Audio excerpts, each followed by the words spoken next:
ಇರುಮುಡಿ ರವಿತೇಜ ಅಂದ್ರೆ ನಮ್ಗೆಲ್ಲ ತಕ್ಷಣ ನೆನಪಾಗೋದು ಆ ಎನರ್ಜಿ, ಮಾಸ್ ಡೈಲಾಗ್ಸ್, ಅದ್ಭುತ ಕಾಮಿಡಿ ಟೈಮಿಂಗ್. ಆದ್ರೆ ಒಬ್ಬ ಮಾಸ್ ಮಹಾರಾಜನನ್ನ ಪಕ್ಕಾ ಎಮೋಷನಲ್ ಆಗಿ ಕಣ್ಣಲ್ಲಿ ನೀರ್ ತರಿಸುವಂತಹ ತಂದೆಯಾಗಿ ನೋಡಿದ್ರೆ ಹೇಗಿರುತ್ತೆ? ಡೈರೆಕ್ಟರ್ ಶಿವ ನಿರ್ವಾಣ ಅವರು ಇರುಮುಡಿ ಸಿನಿಮಾದಲ್ಲಿ ರವಿತೇಜ ಅವರ ಒಂದು ಹೊಸ ಮತ್ತು ಮೆಚೂರ್ಡ್ ಅವತಾರವನ್ನ ನಮ್ಮ ಮುಂದೆ ತಂದಿದ್ದಾರೆ. ಆಕ್ಷನ್ ಜೊತೆಗೆ ಅಯ್ಯಪ್ಪ ಸ್ವಾಮಿ ದೀಕ್ಷೆಯ ಭಕ್ತಿ, ಸೆನ್ಸಿಟಿವ್ ಆದಂತಹ ತಂದೆ ಮಗಳ ಸೆಂಟಿಮೆಂಟು ಮತ್ತು ಒಂದು ಸಸ್ಪೆನ್ಸ್ ಕ್ರೈಮ್, ಇದೆಲ್ಲ ಸೇರಿ ಇರುಮುಡಿ ಹೇಗಿದೆ, ಸಿನಿಮಾ ಹೇಗೆ ವರ್ಕ್ ಆಗುತ್ತೆ, ಇದು ಅವ್ರನ್ನ ಕಂಟಿನ್ಯೂಸ್ ಫ್ಲಾಪ್ ಇಂದ ಆಚೆ ತರುತ್ತಾ, ಹೀಗೆ ಎಲ್ಲವನ್ನ ಈ ರಿವ್ಯೂ ನಲ್ಲಿ ಕಂಪ್ಲೀಟ್ ಆಗಿ ಮಾತಾಡೋಣ ಬನ್ನಿ. ಹಾಯ್, ಎಲ್ರಿಗೂ ನಮಸ್ಕಾರ ಅಂಡ್ ವೆಲ್ಕಮ್ ಟು ಖಡಕ್ ಸಿನಿಮಾ. ಕತೆ ನಡೆಯೋದು ಆಂಧ್ರದ ಒಂದು ಸಣ್ಣ ಹಳ್ಳಿಲಿ. ನಮ್ಮ ಸಿನಿಮಾದ ಹೀರೋ ತ್ರಿನಾಥ್ ಕಟ್ಟ ಅಯ್ಯಪ್ಪನ ಭಕ್ತ. ಆದ್ರೆ ಈತನಿಗೆ ವಿಪರೀತ ಕುಡಿಯುವಂತಹ ಚಟ ಇರುತ್ತೆ. ಅಯ್ಯಪ್ಪ ಮಾಲೆ ಹಾಕಿದ 40 ದಿನ ಮಾತ್ರ ಕುಡಿತಾ ಬಿಟ್ಟಿರ್ತಾನೆ. ಇವನ ಪ್ರಪಂಚ ಅಂದ್ರೆ ಇವನ ಹೆಂಡತಿ ಕಾವೇರಿ ಮತ್ತು ಮುದ್ದಾದ ಮಗಳು ಮಣಿಕಂಠ. ಇಲ್ಲಿ ಡೈರೆಕ್ಟರು 2 ಬೇರೆ ಬೇರೆ ತರದ ಅಪ್ಪಂದಿರನ್ನ ತೋರಿಸಿದ್ದಾರೆ. ತ್ರಿನಾಥ್ ತನ್ನ ಮಗಳಿಗೆ ಏನೇ ಆದ್ರೂ, ಯಾರೇ ಏನೇ ಮಾಡಿದ್ರು ಮುಚ್ಚಿಡ್ಬೇಡ, ಧೈರ್ಯವಾಗಿ ಬಂದು ಅಪ್ಪನ ಹತ್ರ ಹೇಳು, ನಾನಿದೀನಿ ಅಂತ ಧೈರ್ಯ ತುಂಬಿ ಬೆಳೆಸ್ತಾ ಇರ್ತಾನೆ. ಆದ್ರೆ ಅದೇ ಊರಲ್ಲಿರುವಂತಹ ಆತನ ಗೆಳೆಯ ಗುರುಸ್ವಾಮಿ ತನ್ನ ಮಗಳಿಗೆ ಸಮಾಜ ಸರಿ ಇಲ್ಲ, ಹೆಣ್ಣು ಮಕ್ಕಳು ಅಂದ್ರೆ ತಲೆ ತಗ್ಗಿಸ್ಕೊಂಡು ಎದುರು ಮಾತನಾಡದೆ ಸುಮ್ನೆ ಇರಬೇಕು ಅಂತ ಹೆದರ್ಸಿ ಬೆಳೆಸ್ತಾ ಇರ್ತಾನೆ.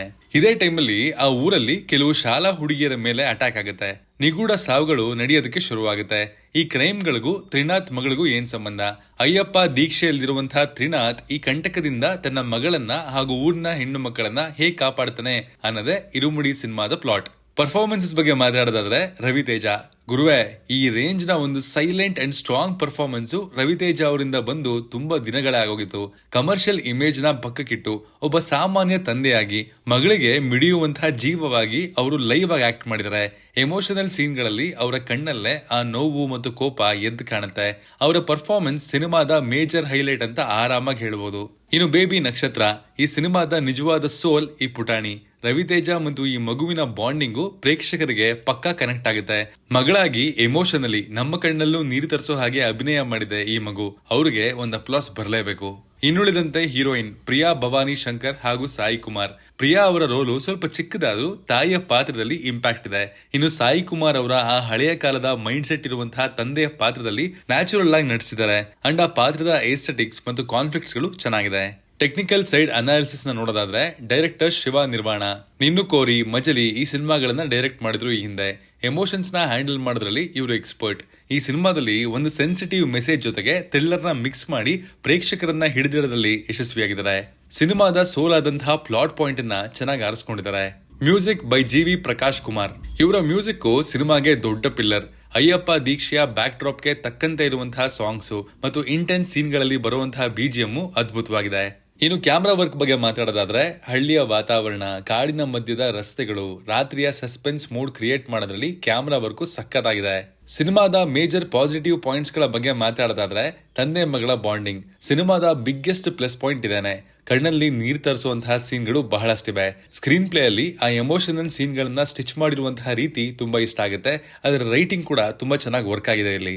ಇನ್ನು ದ ಕೋರ್ ಮೆಸೇಜ್, ಹೆಣ್ಣು ಮಕ್ಕಳನ್ನ ಸಮಾಜಕ್ಕೆ ಹೆದ್ರು ಹಾಗೆ ಬೆಳೆಸಬಾರ್ದು, ಬದಲಾಗಿ ಧೈರ್ಯವಾಗಿ ಎದುರಿಸೋದನ್ನ ಕಲಿಸಬೇಕು ಅನ್ನುವಂತಹ ಪಾಯಿಂಟ್ ತುಂಬಾ ಚೆನ್ನಾಗಿ ಕನ್ವೆ ಆಗಿದೆ.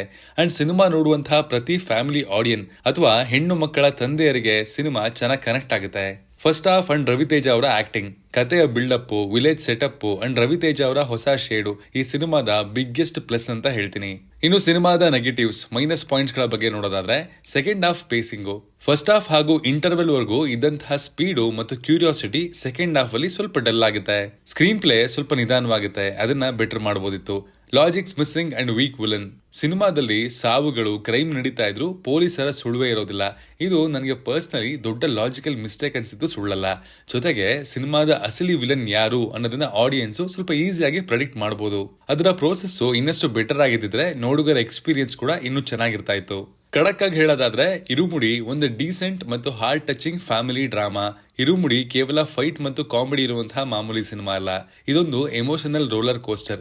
ರೊಟೀನ್ ಕಮರ್ಷಿಯಲ್ ಸಿನಿಮಾಗಳನ್ನ ನೋಡಿ ಬೋರ್ ಆಗಿರೋರ್ಗೆ ಫ್ಯಾಮಿಲಿ ಎಮೋಷನ್ಸ್ ಮತ್ತು ರವಿತೇಜ ಅವರ ನಟನೆ ನೋಡಬೇಕು ಅಂತಂದ್ರೆ ಖಂಡಿತವಾಗ್ಲೂ ಈ ಸಿನಿಮಾವನ್ನ ಟ್ರೈ ಮಾಡಬಹುದು. ಇದಾಗಿತ್ತು ಇರುಮುಡಿ ಸಿನಿಮಾದ ರಿವ್ಯೂ. ನೀವೇನಾದ್ರೂ ಸಿನಿಮಾ ನೋಡಿದ್ರೆ ನಿಮ್ಗೆ ಹೇಗೆ ಅನಿಸ್ತು ಅನ್ನೋದನ್ನ ಕಮೆಂಟ್ ಮಾಡಿ ತಿಳಿಸಿ. Signing off, Manu.